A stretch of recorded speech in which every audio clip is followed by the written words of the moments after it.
So let's begin with our motivation. And with a feeling of reverence towards the Dharma.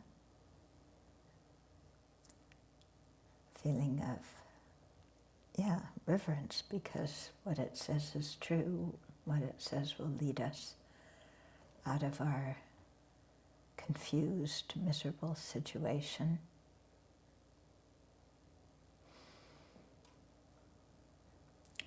But reverence isn't enough.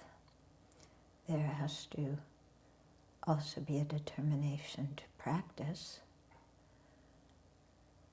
an awareness that the Dharma is something to actualize. The Dharma jewel is something to actualize in our own minds, and that that's the real protection from misery. And then, of course, seeing the Buddha as the one who taught the Dharma, the Sangha jewel as the ones who have actualized it in their mind, at least have realized emptiness directly.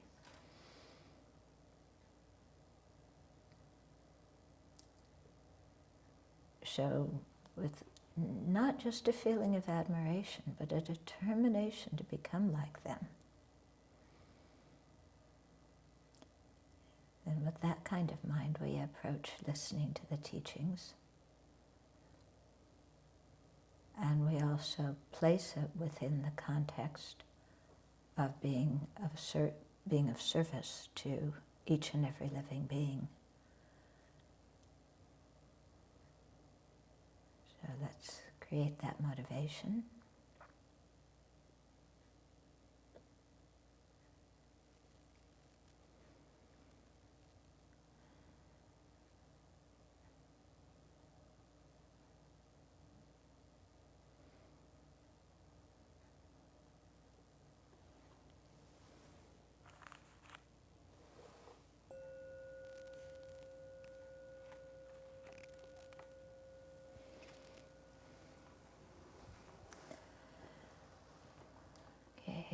So there were several questions and answers from last week. Oh, but before we start, I wanted to read you a kind of poem, a freestyle poem written by Al Ramos, one of the inmates that I correspond with. Hold on a second, I just want to get this ready.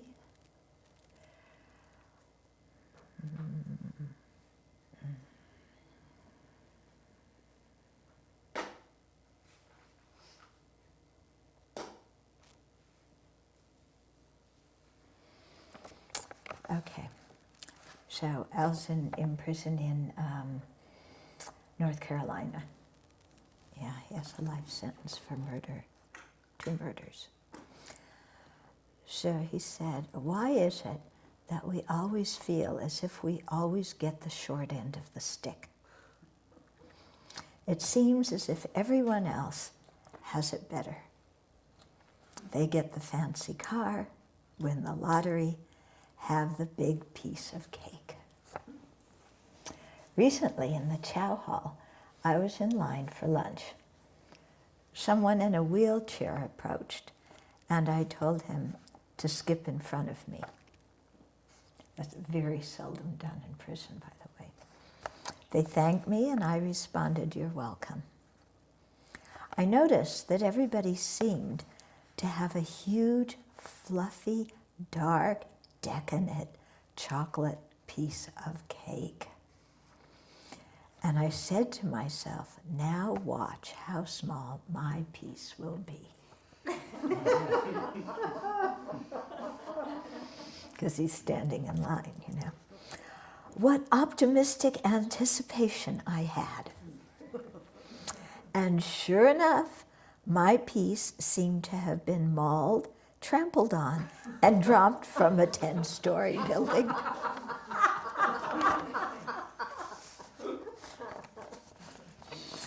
Just my luck. As I walked to the table, I told myself, take it easy. Isn't that what you're supposed to steer away from? Complaining? Isn't contentment a rich enough nutriment to curb this passing desire? Would I rather have a crumbling, tiny piece of cake with two abled legs to walk on and run on, my own? Or would I rather have a slab of cake too heavy for one hand falling off all sides of a tray and be confined to a wheelchair with one leg? In the moment the confinement of complaining was lifted, the crumbling desire was abandoned. There is a flavor far more rich than chocolate cake, a bliss which has no doors for the six misleading senses. It is a vision which understands the 8 worldly concerns, delicious nectar from the 3 precious jewels, whose path can be walked with 2 legs or not.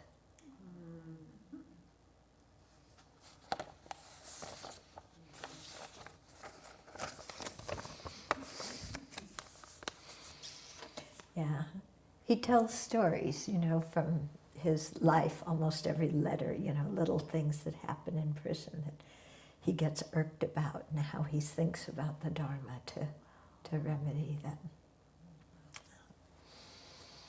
Okay, so from last week, Venerable Sepal did some research and she found,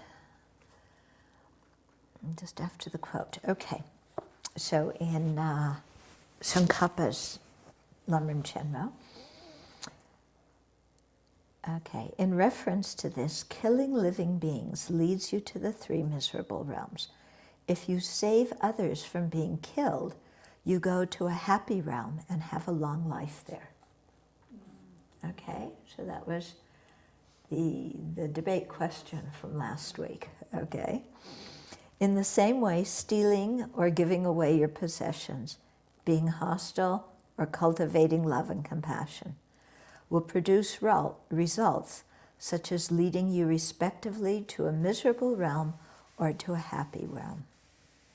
Okay, so all of those things of acting the opposite of the 10 non-virtues is a virtuous action that will lead, bring a ripening aspect result. Okay, and then she said, I would still be interested to know why it's not mentioned in the small scope on karma, because this is mentioned in the medium scope, okay?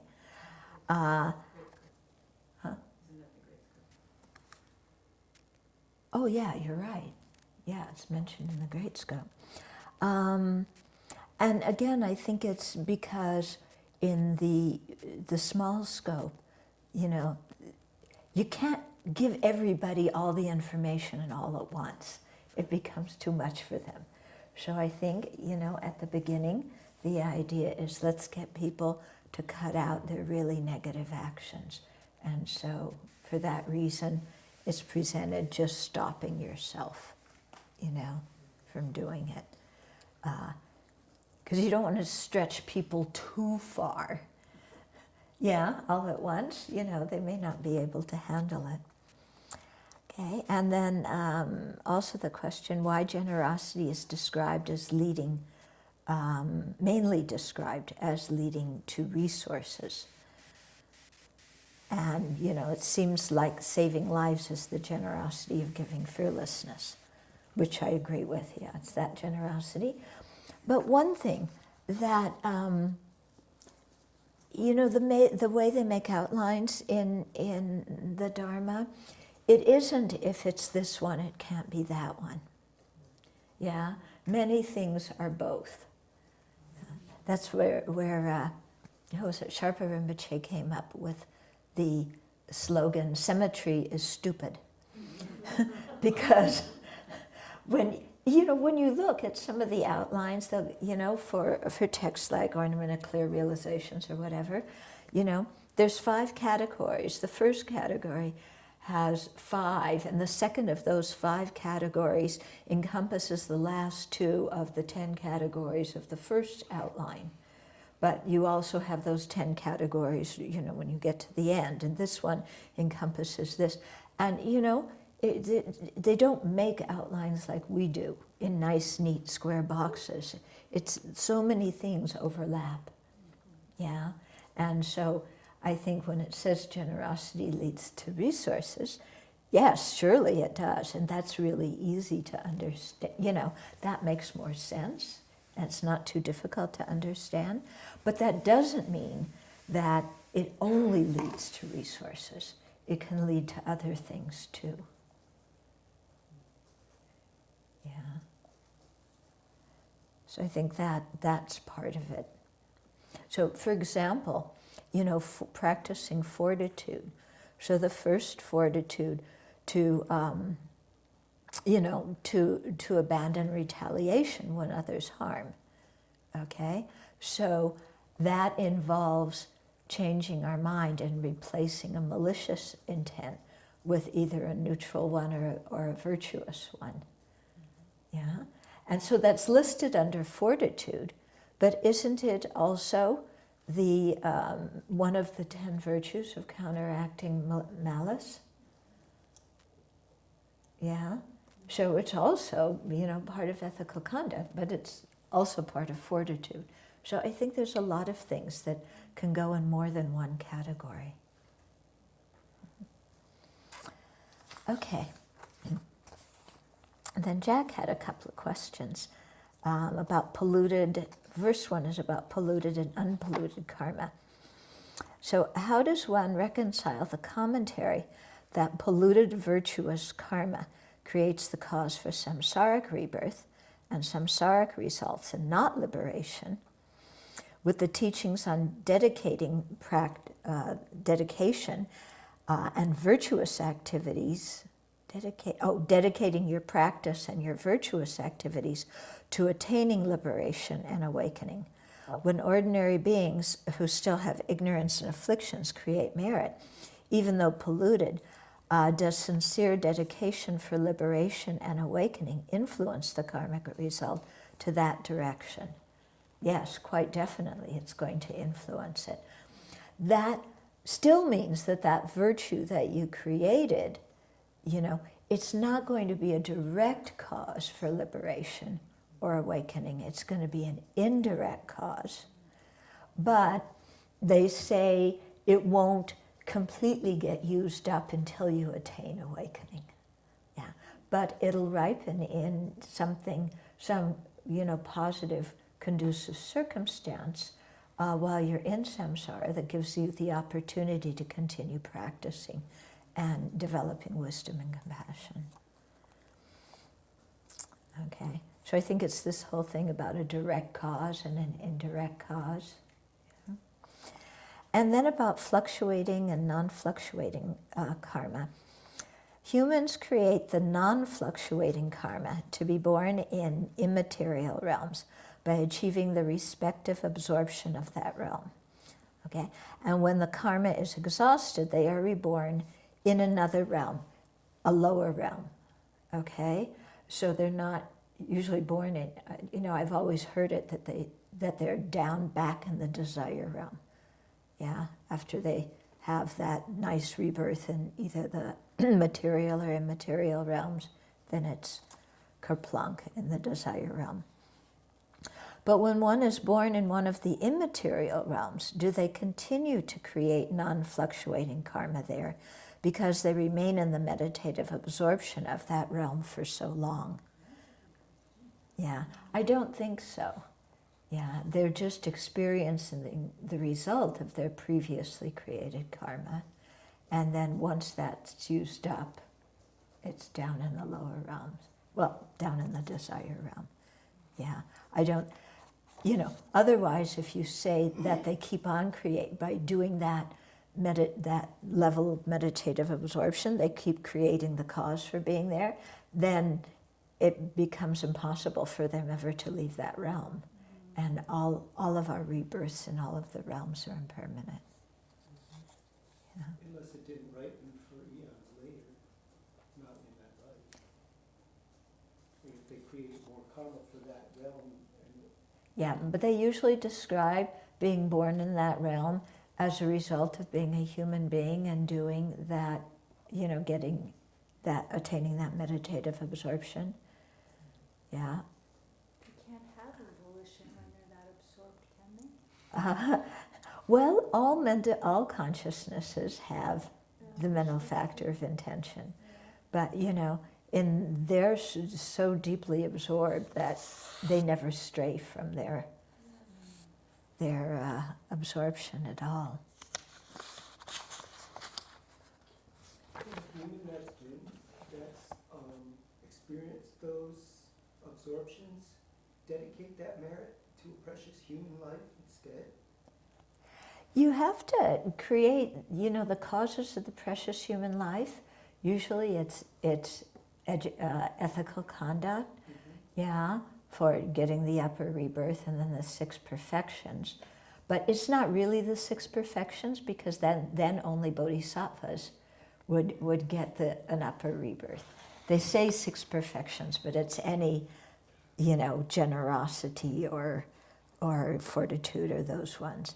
Yeah, but I think these guys aren't interested in creating good karma. They're so absorbed that there's no thought of, they don't even seek liberation. Yeah, they're just completely absorbed in that mental state.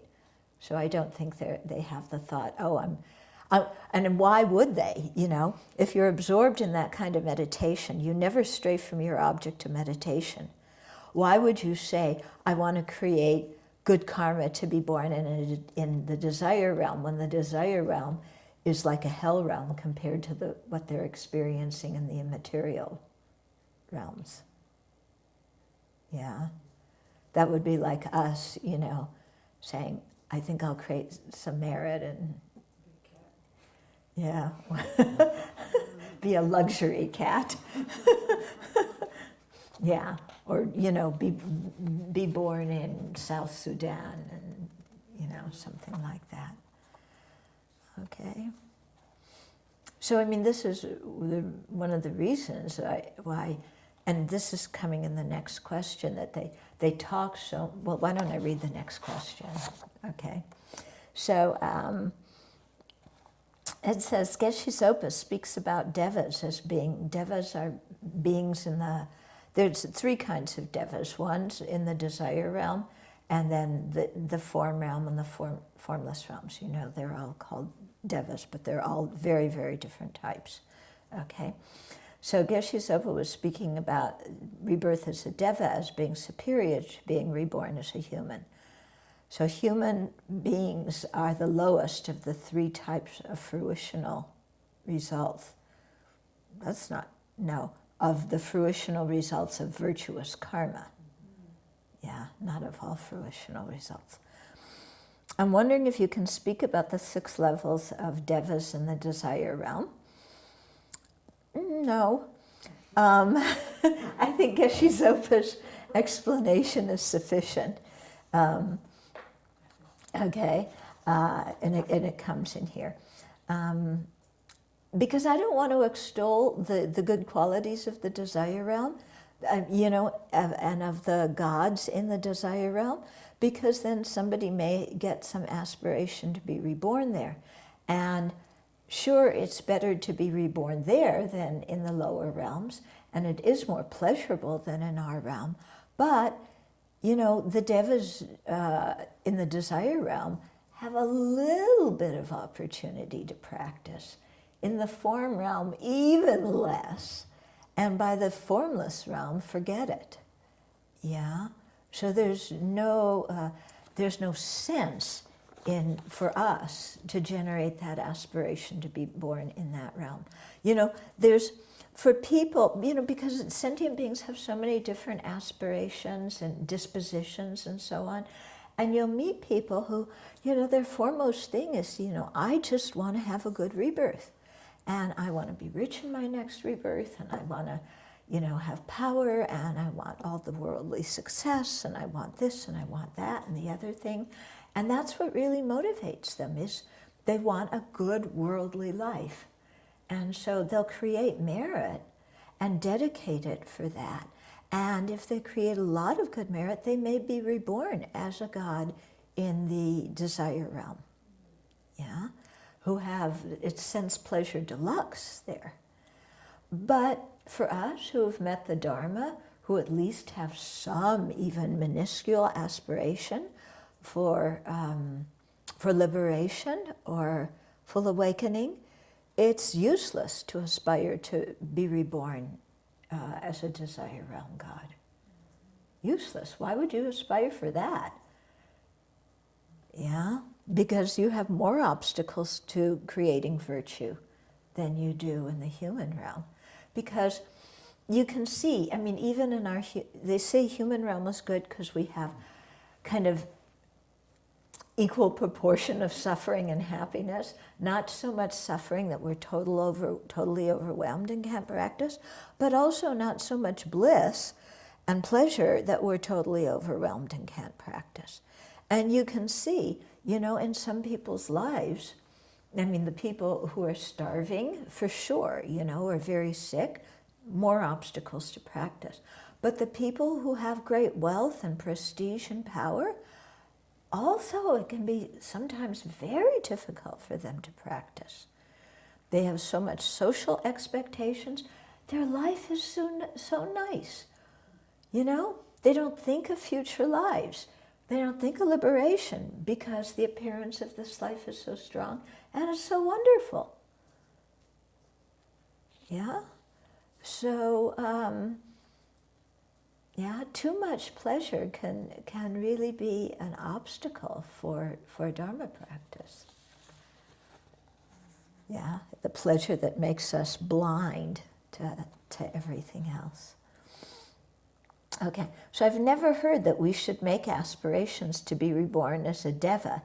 You shouldn't. And yet, what Geshe-Zopa describes the devas as having a superior existence to humans. So how does one create the causes and conditions to be reborn as a deva? By the same things you do to create the causes and conditions for human life, but more of it, and the dedication prayers are dedicated to be reborn as a desire realm god. Okay, so here's that passage from,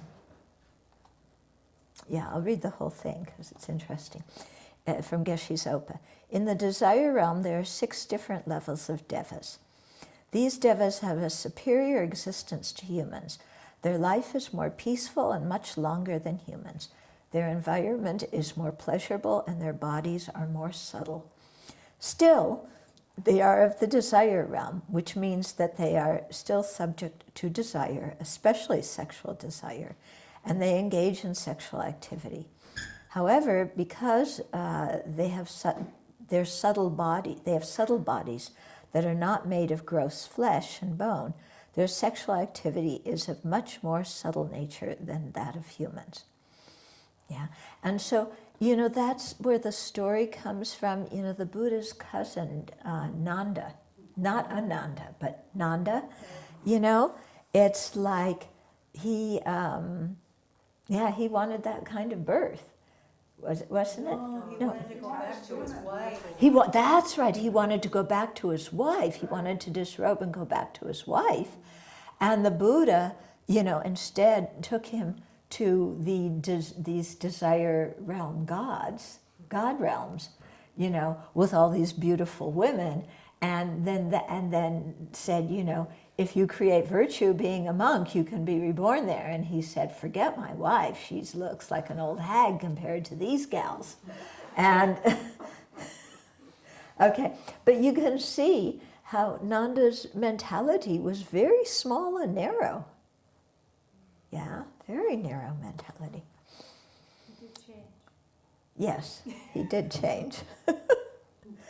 Yeah.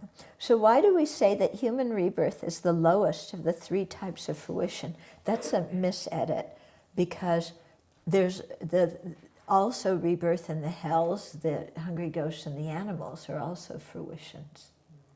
Yeah, so it must mean a virtuous karma. Of course, in one way, human life is a high rebirth, much better than birth in one of the three suffering realms. Humans have relatively powerful intention, you wouldn't know it sometimes, and a capacity to achieve the highest possible spiritual goals. They have the ability to see cause and effect and to understand through their own experience the truth of suffering. But the human body is delicate and subject to so many kinds of pain and discomfort.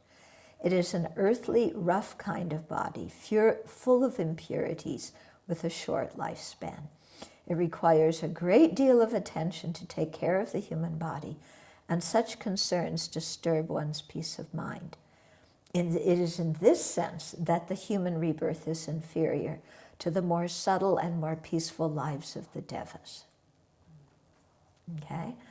But the devas, why they have, well, there's 6 deva realms, and you have more and more pleasure as you go up. So the upper realms, like there's no gross suffering at all until right before they die.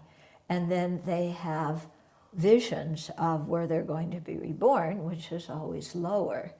And it fills them with horror and dread and fear.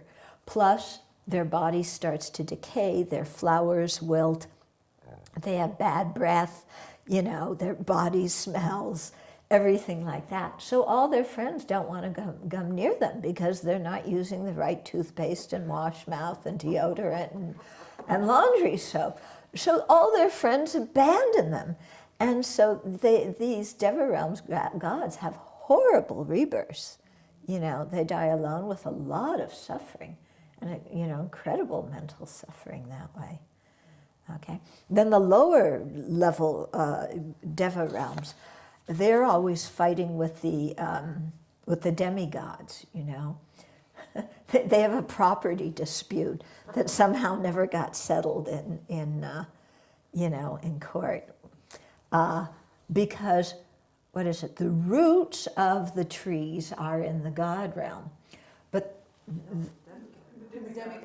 gods have the fruits. The gods have the fruit, and the demigods have the roots? They have the trunks. Oh, okay, so they have the trunk, and then the branches go into the God realm. So the God realm pick the fruit, and the demigods say, no, it's ours because the root and trunk are in ours. And the gods say no, and then they start a war over a bunch of apples and oranges and a few bananas, and they kill each other. Yeah? Too much like a god realm. It doesn't. Yeah, well, but those apples must taste really good, so maybe they need to build a wall between the god and the demigod realm. Very, very high one, so that the branches, don't do that, don't cross over. Yeah, I know who we can enlist to build that wall for them.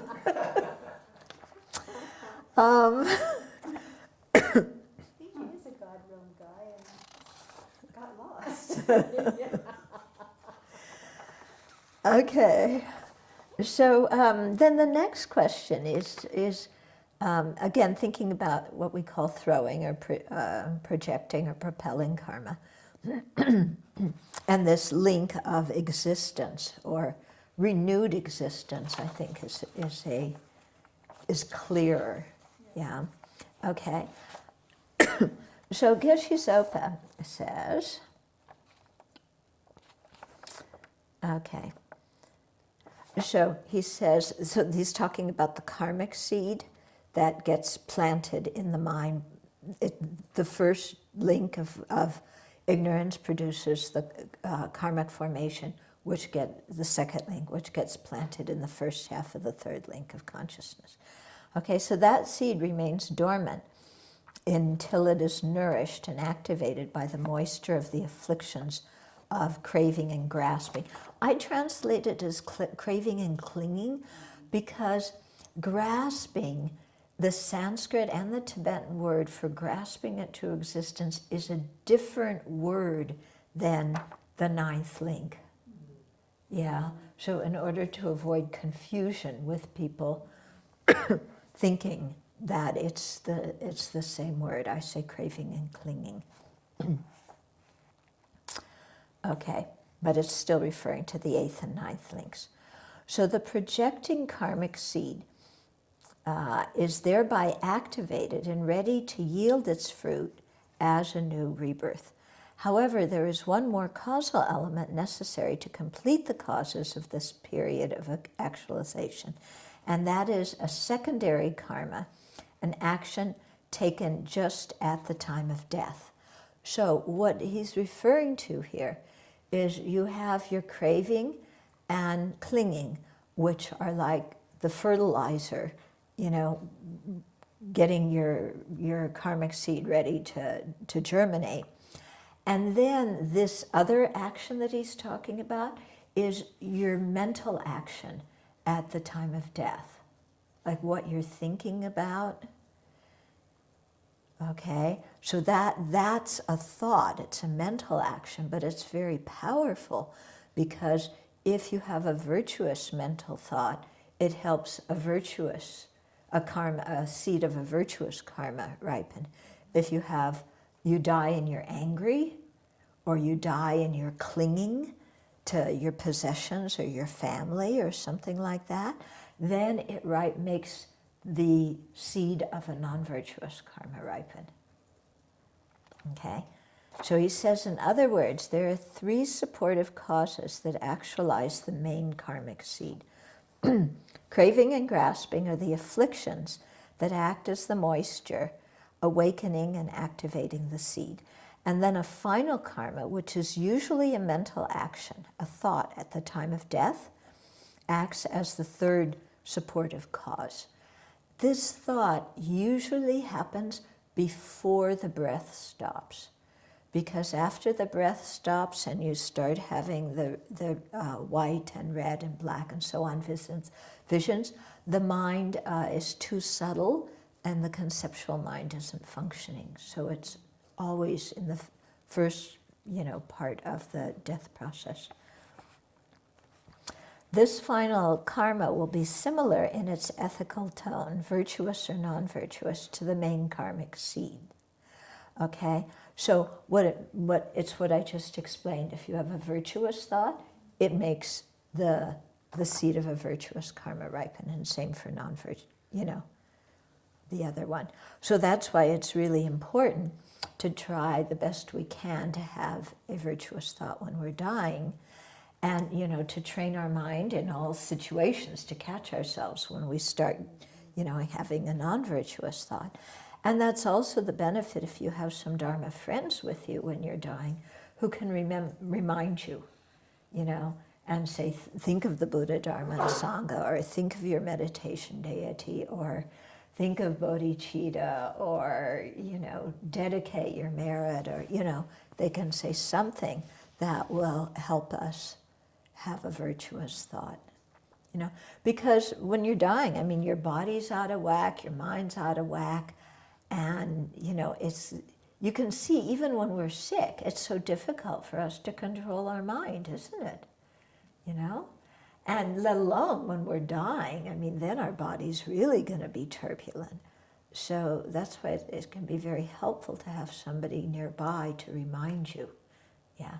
And certainly not have the television on, or the music on, or relatives in the room crying, or somebody trying to convert you. That's not going to help at all. And I say that because, I was present at one death in Singapore. This one young man, he was like, had just gotten accepted to Tulane University to do graduate work. So he was like on the verge of, this wonderful life. And then he got cancer, and he died when he was 30, 31 from cancer. I worked with him, for several months, and he had planned on dying at home. And one day I came to see him, and the apartment was locked, and so I knew immediately what had happened. So we rushed to the hospital because he had gotten scared. He felt that he was going. He got scared. He said, "Take me to the hospital." So he was there in the hospital, and he had told me about his doctor before. But I walked into the room, and his doctor is standing there, and my yin is going, "Don't confuse me, don't confuse me." And I knew what was happening. The doctor was trying to convert him on his deathbed. And I walked up to that doctor and said, I said, "Please come here, we're going to talk." And I said, "Leave him alone. This is not helpful at all." And then I went back and tried to calm him down, and he died very quickly after that. And then I wrote a letter to the Singapore newspaper. And I told them the experience, and I said, "Is this proper conduct for a medical professional?" Because it happens all the time in Singapore, doesn't it? Yeah? And there was a big discussion in the newspaper. The result was no. I think one of the ministries wrote a letter and said no. But people still do it. But it's horrible for somebody to have that happen at the time they're dying. Yeah? So last year before I came, there was a friend's friend was dying, and then she was previously Buddhist, and then the sister had all this trying, wanting her to convert because she's Christian, and like a few days before she died, she converted. Yeah, I know. It happens to several people. I've heard other stories, just out of the social pressure, and to get somebody off your back. Yeah, but that's not right. I mean, that's awful, awful, awful. And from a Buddhist perspective, it's damaging to the person. Yeah. Ethical perspective, it's... Yeah, I mean, to give up your refuge right before you die. Yeah. Okay, so does the main karmic seed, the craving and grasping, and a final karma, which is similar in tone to the main karmic seed, all come together at the same moment? Well, the craving and grasping are going on, and then the final, that thought comes in. Okay. And then with countless number of seeds on our mental continuum and countless numbers that are very heavy, both virtuous and non-virtuous, how is that main seed selected, especially in the case of an ordinary person? So again, it's going to be influenced by what your thought is, before you die. And in general, the heaviest actions ripen first.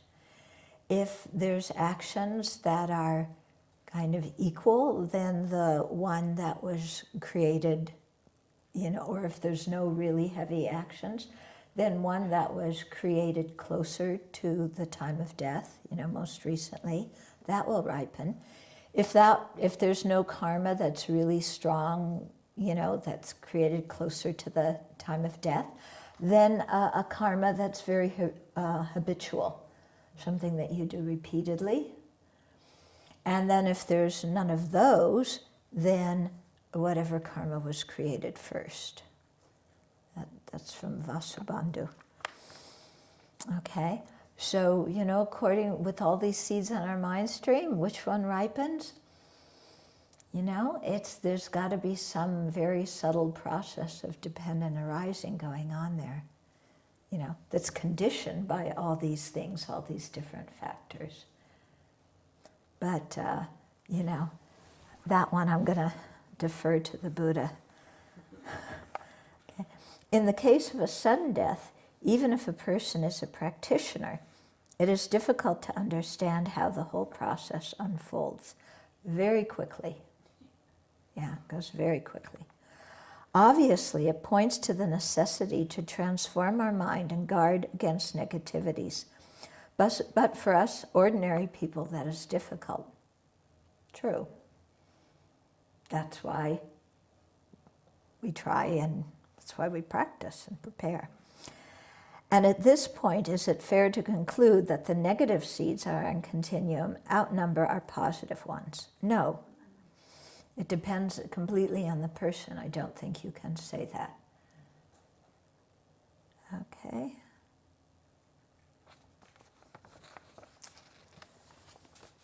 Okay. Yeah? Okay, so any questions about that? Or should we start this week's class? I do have a question about that. Yeah. That I always puzzle over. I don't know if there's an answer, but as I think about training for this, it seems that at some point, at some level, craving and grasping are inevitable for an ordinary being. You can minimize it for sure. So this third factor, which is an interesting thing to think about, because it has this kind of even more critical function than I would have thought before.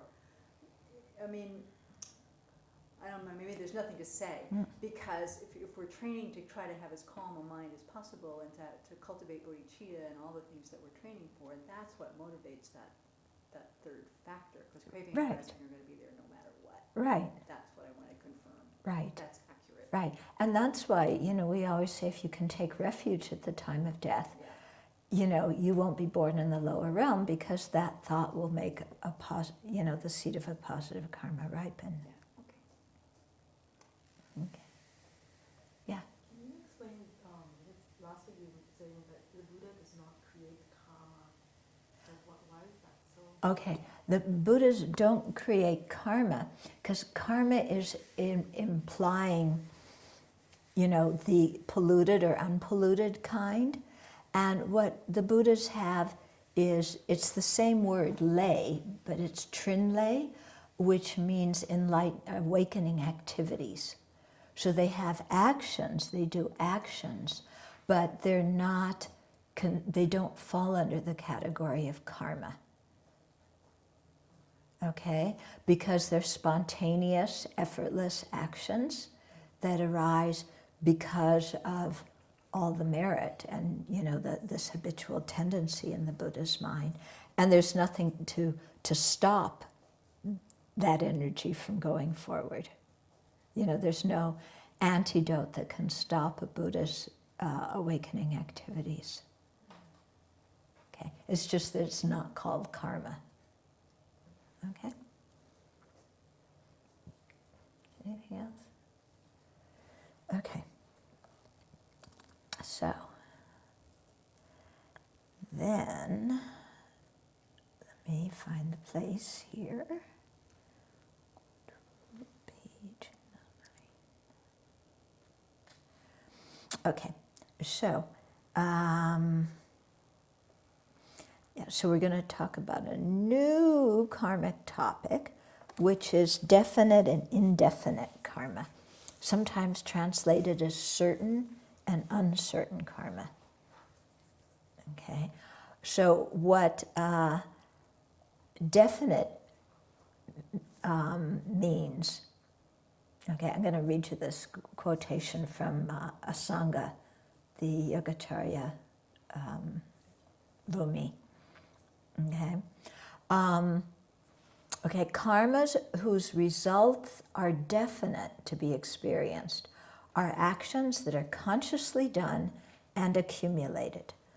Karma whose results are not definite to be experienced are actions that are consciously done but not accumulated. Okay? So definite karma, they're actions that have been done and accumulated, and their results are certain to be experienced unless, in the case of non-virtuous actions, we purify, or in the case of virtuous actions, we get angry and have wrong views. Okay? So done, these two factors, done and accumulated, Done means that we consciously did a physical or verbal action. And accumulated means that we had the intention to act. Okay? So all virtuous and non-virtuous mental actions are accumulated. Yeah, they're not done because they're not physical and verbal actions. And they're automatically accumulated because the intent, we have the intention for those mental actions. Nobody else can force us to do a virtuous or a non-virtuous mental action. Okay? So it's not certain that results will be experienced from actions that have not been both done and accumulated. Okay? So what that means is not that karma gets lost, because karma doesn't get lost, but what it means is that the karma may not be so strong as to bring a lot of results, or it may bring weak results, or it gives you more time to purify, or more time to get angry and destroy your virtue, So it may not ripen in that sense. Or without, being both done and accumulated, you don't have all four parts of the action there, and so you're not going to get all four results from it. So it'll bring a result unless something interferes, but it may not bring all four results. Okay, it'll get clear as we go on. So between these two things, done and accumulated, there's the four permutations. Remember how we do it? Okay, so that's karma done, but not accumulated. Okay, so it's going to be a physical, verbal action, but not accumulated, meaning you don't have the intention. Yeah. So there's a list of 10 actions here that are quite interesting. The first one I have some question about, but anyway, we'll discuss it. And so these actions are not certain to bring results, but it depends. They involve a weak motivation, or maybe a motivation that changes from the time when we did the action or started to do the action. Okay, so these actions are not certain, or not sure to ripen. So the first one is actions done in dreams. Now, my question is, they say physical or verbal action, but they consider an action done in a dream because it's your dream body, I guess. Yeah.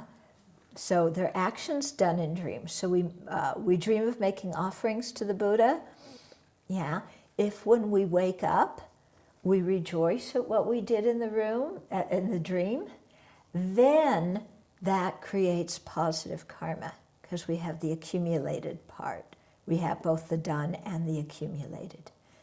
If we have a bad dream and, kind of we're killing somebody and we wake up, we should try and feel regret for it, even though it was a dream. If you have a dream and you're doing some kind of bad activity and you wake up and say, well, I'm glad I had the guts to do that, or, that's a good thing, then you create some negative karma, okay? So it's quite important when we wake up to really rejoice at, any virtuous action we do, because then it makes it done and accumulated, okay? But if we just wake up and, many dreams are not virtuous and they're not non-virtuous. They're just neutral. Okay, but it's important when we do have a virtuous one to rejoice. Then the second is actions done unknowingly. So, for example, you are walking somewhere and you accidentally crush an ant under your feet. There was no intention. So the action was done, but there was no intention. So it's not certain to ripen. Third is actions done unconsciously. Okay, so without any particular motivation, like you walk in the room and you sit on a chair and you're not, it's just kind of, you know, there's no particular motivation. So it's a physical action, but without some kind of like conscious, I mean, there's some mental factor of intention, but it's quite negligible, okay? Then 4 is actions done without intensity or not continuously, okay? So for example, an action done that is without intensity is we just make some kind of offhanded comment, you know, that may be virtuous, may be non-virtuous, but it's just an offhanded comment, not much of a motivation behind it. Or, you know, we're chit-chatting with somebody, but it's just for a couple of minutes. So the motivation isn't continuous, it's not very strong. Then the 5th are actions done mistakenly. So for example, you wish to steal a book, but you steal a box because you thought it was a book, okay? Yeah, because sometimes, you know, in a dark room, okay? You want to pet one cat, but you pet the other one. So you got them confused. Or somebody, you know, you have the intention to speak harsh words, but you say them you have the intention to say them to one person, but you say them to another. Or a better example is you write an email telling somebody off, but you send it to the wrong person. You know, because when you're putting in the address, one of my emails to you about the cremation, I got a thing from Jim Dawson saying, I don't think this email was meant to send to me, but good luck on your cremation. I don't know how, no, it was meant for you. I don't know how it got sent to him. Yeah, but you know, but that's the kind of example you want to, you know, because people write all sorts of nasty things in emails, and you want to send it to one person, but you accidentally sent it to another, okay? Or it could go, you know, you want to praise somebody, you want to praise this person, but you send it to the wrong person. Okay. Then 6 is actions done forgetfully. So, for example, we tell somebody that we're not going to, you know, somebody tells us some story and they say, please keep it confidential, and we say yes, but then we forget that we said yes, and we tell somebody the story. So it's without an intention, you know, which is different than, whoa, somebody told me a really good story, now I can tell some people, and you know. Okay, then 7 is actions done without wanting to. So, for example, well, like a taxi driver. Oh, when these guys escaped from prison in Southern California, they got in a taxi and they pointed a gun, or they did something to the taxi driver, and they said, take us to Northern California. So, you know, it's an action where he did an action, but it wasn't intended. He was coerced. He was, you know, told to do it or else. So that kind of thing. That happens to people. Yeah, doesn't it? Okay. Then 8 are actions that are ethically neutral, like you're just walking, or you're sleeping, or driving, or, you know, eating. No, you know, no kind of special intention, just to, you know, you sweep the floor or something. Okay, so that's why it's nice with those kind of neutral actions if we really transform them into virtue with the thought training practice. Okay, then 9 is actions eradicated through regret. So here it's, for example, you usually speak truthfully, but you said some kind of lie to somebody, and immediately afterwards you say, you think, I regret that, I shouldn't have said that. Yeah. So it's, you usually tell the truth, but then this thing happened, but immediately there's regret. So you're kind of like erasing the intention for it. Mhm. Or maybe you make a donation to something, to a charity, and then immediately go, oh, I shouldn't have given that much money. I should have saved some for myself. Then, yeah. Okay, so that's 9. Then 10 is actions eradicated with a remedy. Okay, so, we see the disadvantages of certain actions. We make a strong determination not to do them, and then we take a precept. And so that, weakens the karma. Yeah, and also by attaining the jhanas, the material realm stabilizations, then then that neutralizes a lot, that suppresses the manifest afflictions, or realizing emptiness, you're applying an antidote to the affliction. So anytime that, you've counteracted the motivating affliction, or, whatever motivating thought. Okay? So those are all actions that are done but not accumulated. Yeah? The last one, does purification apply for that one? No, if you've done something negative and then you purify, then it really weakens the karma. So Yeah, so it may not have all 4 results. So that 10 one could be for purification. Yeah. Purification is an example of 10. What does it say? We no longer wish to go hunting, fishing, take the life. We take a precept to abandon killing.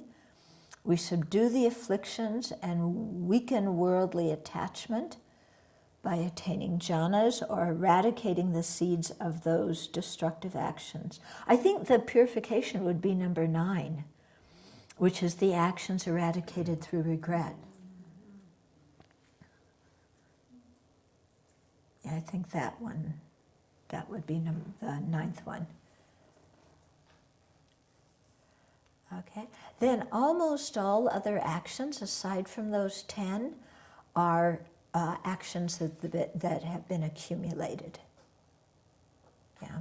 Okay. So karma that is both done and accumulated are the main causes of the ripening result, the fruitional result, the rebirth that you're going to be born in.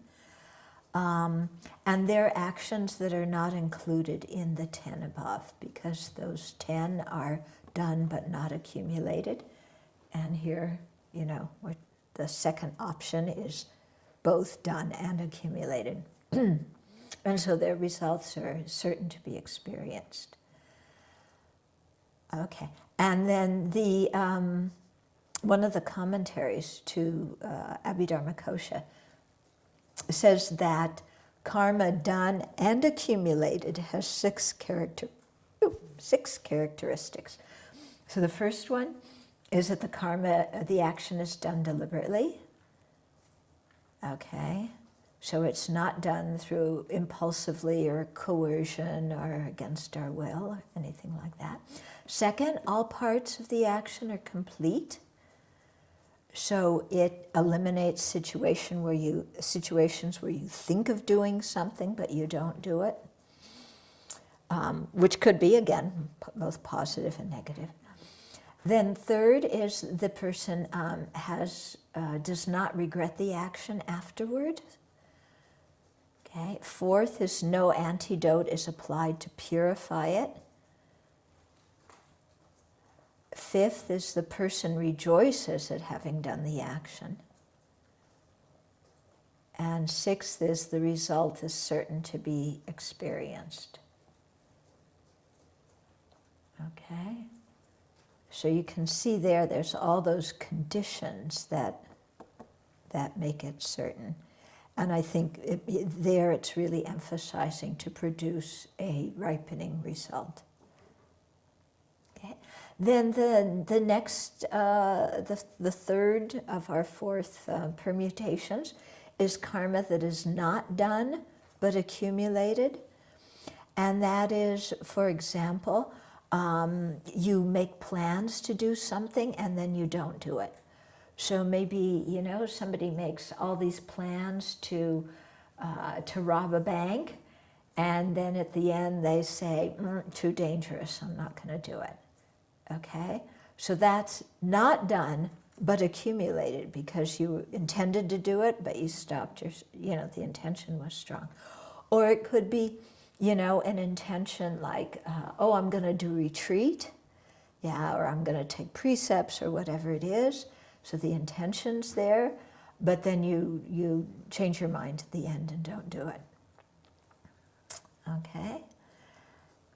So saying that, and then actions, the fourth permutation, actions that are neither done nor accumulated are, for example, you're driving on the highway, you have no intention to cause an accident, but you narrowly miss crashing into somebody.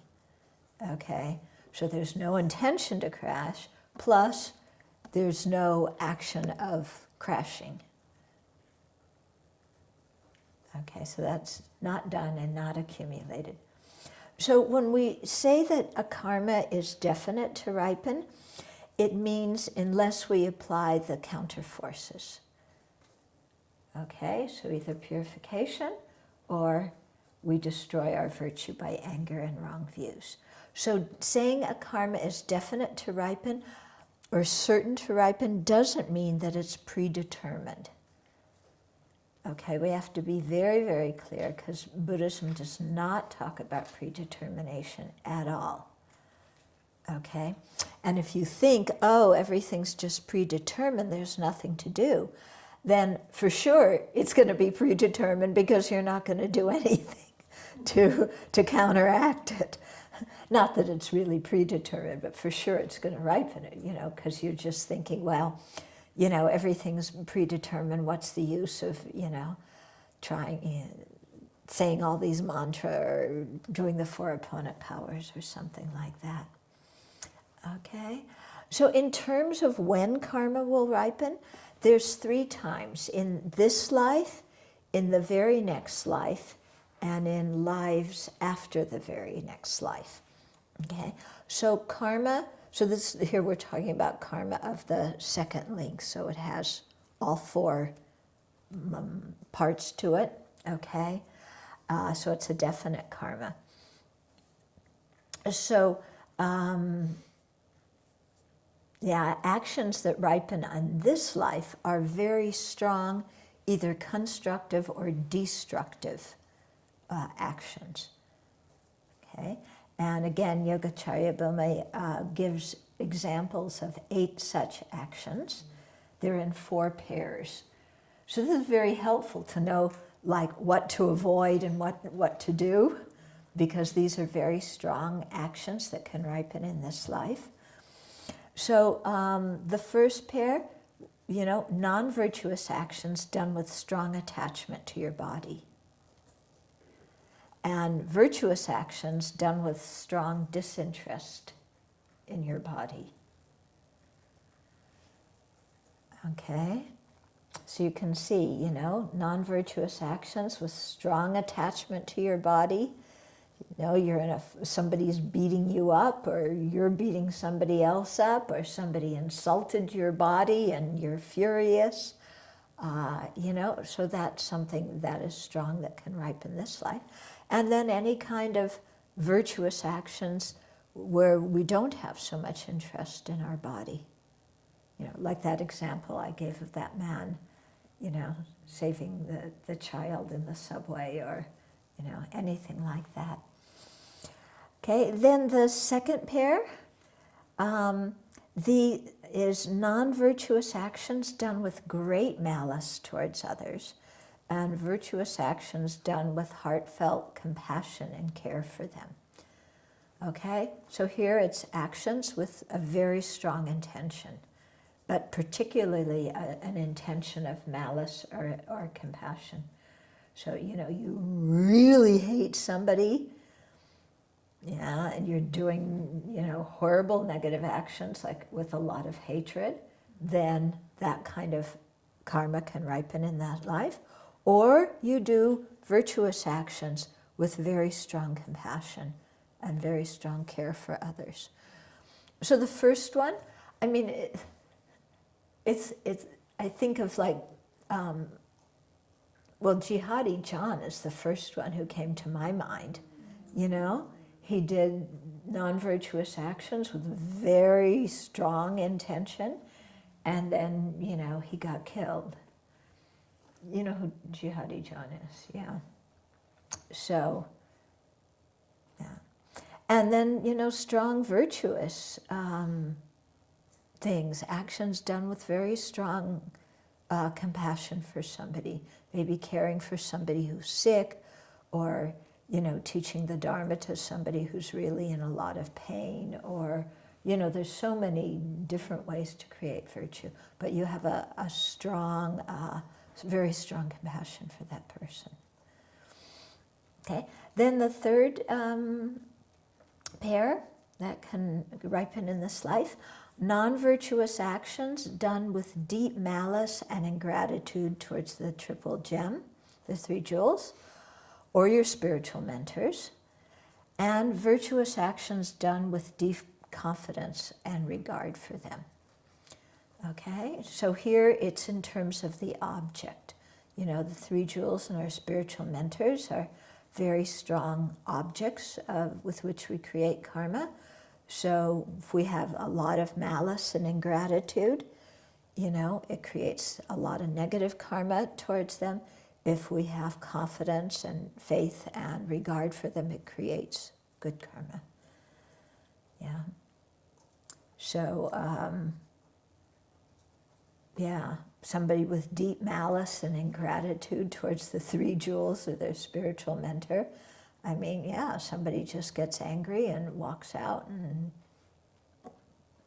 doesn't speak to their teacher again or whatever, you know, criticizes them right, left, and center. Or virtuous actions done with deep confidence and regard for them. I was at the Long Life Puja in Singapore for Sopa Rinpoche. Lasted 11 and a half hours. This time? Yeah. With 750 people. Wow. But 11 and a half hours. It was recently, I don't know, sometime, yeah. So, you know, definitely I think some people created some good karma in relationship to their spiritual master. Yeah.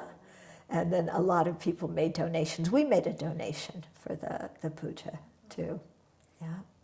We donated $200. Okay. Then the fourth pair is non-virtuous actions done with intense animosity towards those who have been kind to us, such as our parents and teachers, and virtuous actions done with an intense wish to repay their kindness. So all those intense negative actions towards our parents, you know, can ripen in this life, or our teachers, you know, of any kind. And, you know, because in Asia and in Buddhism too, in general, you know, there's a lot of respect for your teachers. Now in America, there's not much respect, but traditionally, you know, anybody who teaches you something is to be respected because they benefit you. And then virtuous actions with a strong wish to repay their kindness. So maybe like Jeffrey becoming the secretary of his, some of his students, but his students were his secretary before. Okay. So these very heavy karmas, they can ripen in this life. karmas that are not quite so heavy, but like the next order down, they're more likely to ripen in the very next life. And then karmas that are not as heavy as those are more likely to ripen in, the second life after this one or some other time beyond that. Okay. So, and then to conclude that there's a quotation by Buddhaghosa, the complete understanding of karma, is something that belongs to the Buddha. So Buddhaghosa, he's the author of the Visuddhimagga, the Path of Purification, which is a major book in the Pali tradition.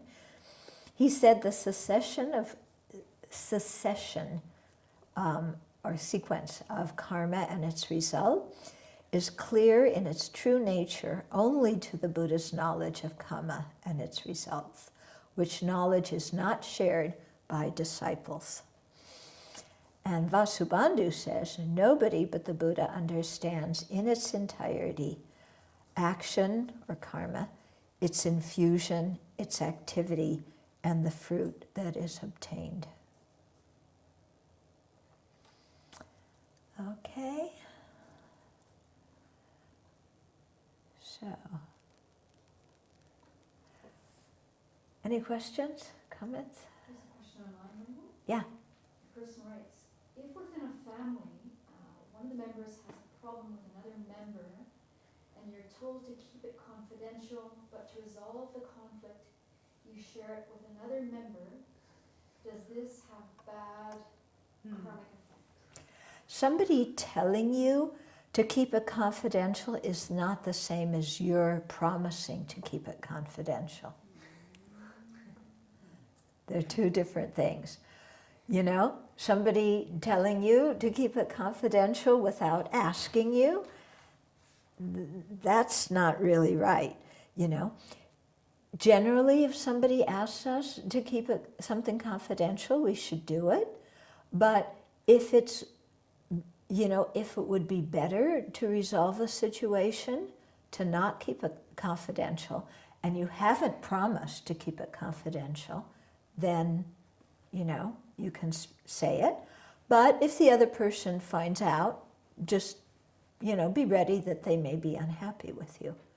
But then you might have to remind them that, they told you, or they told you the story, then they told you at the end to keep it confidential and that you never agreed. Yeah. So.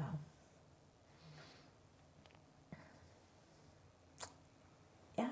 So you said really heavy karmas can ripen in this life. Mm-hmm. So they could ripen in their aspects of creating like environmental or other conditions, but can they still ripen and have still be a throwing karma later? Possibly, yeah. They could ripen in a small effect now. And All these kinds of detailed questions about karma, those are ones, yeah, you have to ask the Buddha. But I would think so, if it's a very heavy one, you may not consume and it's done with all 4 parts. The result may not be consumed by just ripening in this life. You may throw you into another rebirth as well. Yeah. Mm-hmm. So I'm just, maybe a little bit more clarification on that first one there, that a non-virtue done with strong attachment to the body, Mm-hmm. to have it ripen in this life. Is it because of the self-grasping and the identification? Yeah. It's just driving it so... Yeah, completely. So much attachment to this body that there's no, Totally obsessed with yeah. how we look and what we're wearing and what Yeah. people think. And then somebody hurting this body, incredible grasping to this body. Okay. Yeah.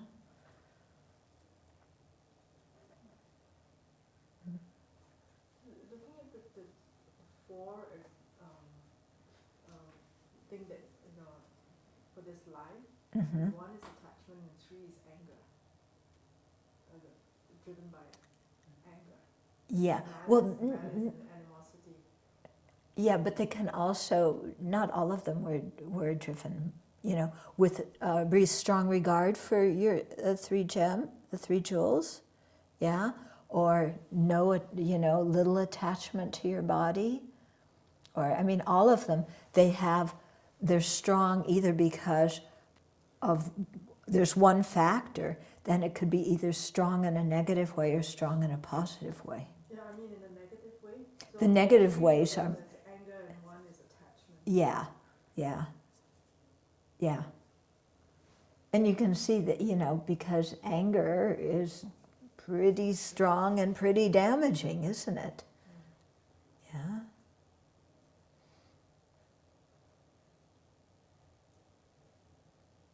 Like that one regarding the body would be like that example that I told you last night of that guy turning around in the theater to talk to the guy behind him, and that other guy just going, he's going to shoot me. And so immediately doing that, shooting him, even though the first guy wasn't going to do anything at all. Okay, we're talking about strong attachment to the body, girls. Sure, we're not talking about anger? Maybe we're talking about anger.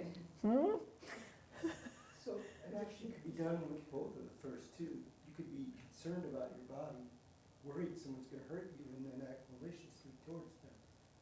Yeah, And they overlap.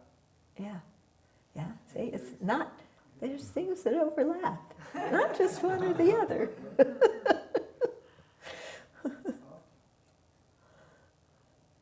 Yeah. But you can also do something, some other action with other strong actions that, because you're very attached to your body. You can see how, when you start getting into the details of karma, that, how do I say that? That there's a part of the mind that doesn't want to hear it, because if you attend to it,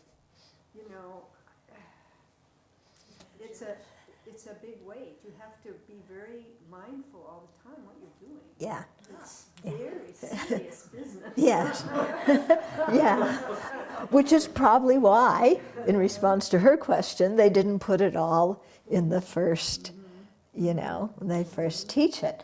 Yeah. Because when you learn about karma, if you really take it to heart, it's going to change your life. Yeah. And it's requires very strong revamping of what we do, and very strong setting our priorities in a different way, as well as, this strong introspective awareness to monitor our mind and see where it's going. And then also a lot of compassion, because, at least for me, I can't manage my mind so well. So I have to still be with myself, Yeah, some fortitude. Yeah. Yeah, some fortitude, some patience with yourself, not getting super critical and like that. But you know that story when the teacher, every time he thought he had a negative action or speech, he'd get off the horse and do prostrations. Yeah. I mean, he really understood what was happening in his mind. It's like, Right. That's amazed me, that story. Yeah. Do it for the smallest negativity. Because can you imagine here, we'd walk two steps and take out your stupid, make prostrations, walk another 2 steps, take it out again. Yeah. We wouldn't get anything done. Yeah. No offering service. Yeah. But we do a lot of purification, wouldn't we? Which would be very good.